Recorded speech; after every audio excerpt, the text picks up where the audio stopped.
ഇന്ന് തന്നെ പോണം മോളെ. 4 ദിവസത്തെ സ്വന്തം വീട്ടിലെ വിരുന്ന് താമസത്തിന് ശേഷം ഭർത്താവിൻ്റെ വീട്ടിലേക്കുള്ള ഒരുക്കം തുടങ്ങിയപ്പോഴായിരുന്നു രണ്ടാമത്തെ മോനെ ഒക്കത്ത് വെച്ച് ഉമ്മ ചോദിച്ചത്. ഉമ്മയുടെ ആ സമയത്തെ മുഖഭാവം എന്താണെന്ന് എനിക്കറിയില്ല പറയാൻ. എന്നെ 1-2 ദിവസം കൂടെ നിർത്താൻ പറ്റാത്ത സങ്കടമാണോ, അല്ലെങ്കിൽ മക്കളെ പിരിയേണ്ടി വരുന്ന ദുഃഖമാണോ, അല്ലെങ്കിൽ എന്നെ കൂടെ നിർത്തി പറഞ്ഞാൽ തീരാത്ത വിശേഷം പറയാൻ കഴിയാത്ത സങ്കടമായിരുന്നോ ഒന്നും എനിക്കറിയില്ല. വിവാഹം കഴിഞ്ഞാൽ പിന്നെ പെണ്ണുങ്ങളൊക്കെ വിരുന്നുകാരല്ലേ ആ വീട്ടിലുള്ളത്.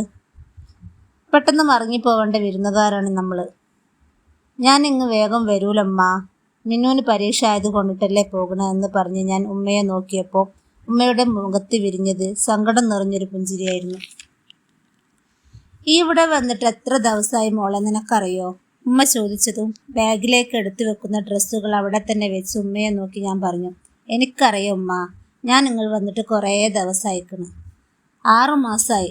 അതും പെരുന്നാൾ കഴിഞ്ഞ് 2 ദിവസം കഴിഞ്ഞ് വന്നിട്ട് അന്ന് തന്നെ തിരിച്ചു പോയിട്ടുണ്ട്.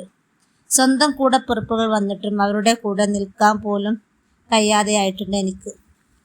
ഉമ്മ പറഞ്ഞത് ശരിയായിരുന്നു. കഴിഞ്ഞ 6 മാസത്തിൻ്റെ അടുക്ക് എൻ്റെ വീട്ടിലേക്ക് വന്നു ഒന്ന് പോവാൻ പോലും എനിക്ക് സമ്മതമില്ലായിരുന്നു. മറ്റുള്ള എൻ്റെ 2 അനിയത്തിമാരിടക്ക് വീട്ടിൽ വന്ന് നിൽക്കുമ്പോഴും അവരുടെ ചിരിയും കളിയും എല്ലാം മൊബൈലിലൂടെ മാത്രം അറിയാൻ വിധിക്കപ്പെട്ടവളാണ് ഈ ഞാൻ. ഇതിപ്പോൾ ഇവിടെ എങ്ങനെ എത്തിയെന്നാവും നിങ്ങളെ ചിന്ത അല്ലേ? മോനൊരു സർജറി കഴിഞ്ഞപ്പോൾ പുറത്തേക്കൊന്നും ഇറക്കാതെ റെസ്റ്റ് എടുക്കണമെന്ന് ഡോക്ടർ പറഞ്ഞിട്ടുണ്ട് കൊണ്ട് മാത്രമാണ് ഇവിടേക്ക് എന്നെ പറഞ്ഞയച്ചത്. അവിടെ നിന്നാൽ ഒന്നും നടക്കില്ല.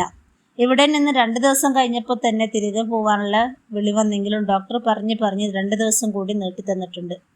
ഇനിയും ഇവിടെ നിന്നാൽ അവിടുത്തെ ഉമ്മയോട് വായിലുള്ളത് മൊത്തം കേൾക്കേണ്ടി വരുമെന്ന് ഉറപ്പുള്ളത് കൊണ്ട് മാത്രമാണ് ഇറങ്ങാമെന്ന് കരുതിയത്. പിന്നെ ഇക്കാക്ക് ഉമ്മയുടെ തീരുമാനം എന്താണാവോ, അതുതന്നെയാണ് ഇക്കയുടെ തീരുമാനവും. ബാഗെടുത്ത് തോളിലിട്ട് ഡ്രസ്സ് മാറ്റി നിൽക്കുന്ന മിന്നുവിനെയും കൂട്ടി ഉമ്മയുടെ കയ്യിൽ നിന്നും മോനെ എടുക്കുമ്പോൾ ഉമ്മക്ക് എന്തോ സങ്കടമുള്ളത് പോലെ ഉമ്മ അവനെ തുരുതുരാ ഉമ്മ വെച്ച് ഉമ്മയിൽ നിന്നും അവനെ വേർപ്പെടുത്താൻ ഞാൻ കുറച്ച് പാടുപെട്ടു. പറിച്ചെടുക്കുന്നത് പോലെയായിരുന്നു അത്.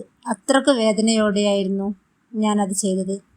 മിന്നൂസ് ഉമ്മയുടെ അടുത്ത് പോയി ഉമ്മയോട് യാത്ര പറയുമ്പോഴും അവളെയും കെട്ടിപ്പിടിച്ച് കുറച്ചു നേരം ഉമ്മയിരുന്നു. ഇനി ഈ അടുത്തൊന്നും കാണൂലല്ലോ എന്ന് വിചാരിച്ചിട്ടായിരിക്കും ഉമ്മയുടെ മുഖത്ത് ഇത്ര സങ്കടം വന്നത്. എന്നാ ഞാൻ ഇറങ്ങട്ടുമ്മ, കൊലായിലേക്ക് വന്ന് ഉമ്മയോട് ചോദിച്ചതും ഉമ്മ എന്നെ കെട്ടിപ്പിടിച്ച് പറഞ്ഞു. കുഞ്ഞോളെ, നിന്നെ വിടാൻ എനിക്ക് തോന്നുന്നില്ലടി. എനിക്ക് സങ്കടം സഹിക്കാൻ പറ്റുന്നില്ല. കുറച്ച് ദിവസം കൂടി എനിക്ക് ഇവിടെ നിന്നൂടാ മോളെ. ഇനി എത്ര ദിവസം കഴിയണം നിന്നെ ഒന്ന് കാണാൻ? ഉമ്മക്ക് സഹിക്കാൻ കഴിയുന്നില്ല മോളെ.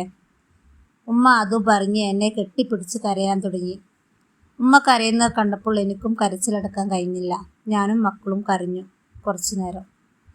ഉമ്മയോട് വീണ്ടും യാത്ര പറഞ്ഞു. വേഗം വരുമെന്ന് വാക്കു കൊടുത്തു. മുഖം തുടിച്ച് അവിടെ നിന്നും ഇറങ്ങുമ്പോൾ മനസ്സിലൊരു തീരുമാനം ഞാൻ എടുത്തിരുന്നു. എന്തൊക്കെ വന്നാലും മാസത്തിലൊരിക്കലെങ്കിലും ഉമ്മയെയും ഉപ്പയെയും വന്ന് കാണണമെന്ന്, അവരുടെ കൂടെ മകളായി നിൽക്കണമെന്ന് ഞാൻ തീരുമാനമെടുത്തിരുന്നു. വിവാഹം കഴിഞ്ഞ ചില പെൺകുട്ടികളുടെ അവസ്ഥ ഇതുപോലെയാണ്. സ്വന്തം വീട്ടിലേക്ക് ഒന്ന് പോവാനും സ്വന്തം മാതാപിതാക്കളെ കാണാനും കൊതിയെങ്കിലും പലപ്പോഴും ഭർത്തൃ വീട്ടിൽ അവർ ജയിലിലാണെന്ന് ഓർക്കുക. നമ്മുടെയൊക്കെ ഭാര്യമാർ ആകുന്നതിനു മുമ്പ് അവരുടെ ഉപ്പയെയും ഉമ്മയുടെയും മകളായിരുന്നത്. അത് നിങ്ങൾ പ്രത്യേകം ഓർക്കേണ്ടതുണ്ട്. അപ്പോൾ നിങ്ങൾക്ക് ഈ കഥ ഇഷ്ടപ്പെട്ടതാണെങ്കിൽ ലൈക്ക് ചെയ്യുക, ഷെയർ ചെയ്യുക. വീഡിയോ ആദ്യമായിട്ട് കാണുന്നവരാണെങ്കിൽ സബ്സ്ക്രൈബ് ചെയ്യാൻ മറന്നു പോകരുത്. സബ്സ്ക്രൈബ് ചെയ്യുക, കമൻറ്റ് ചെയ്യുക, ഷെയർ ചെയ്യുക. അപ്പോൾ ഇൻഷാ അല്ലാഹ് അടുത്ത വീഡിയോ ആയിട്ട് വീണ്ടും കാണാം.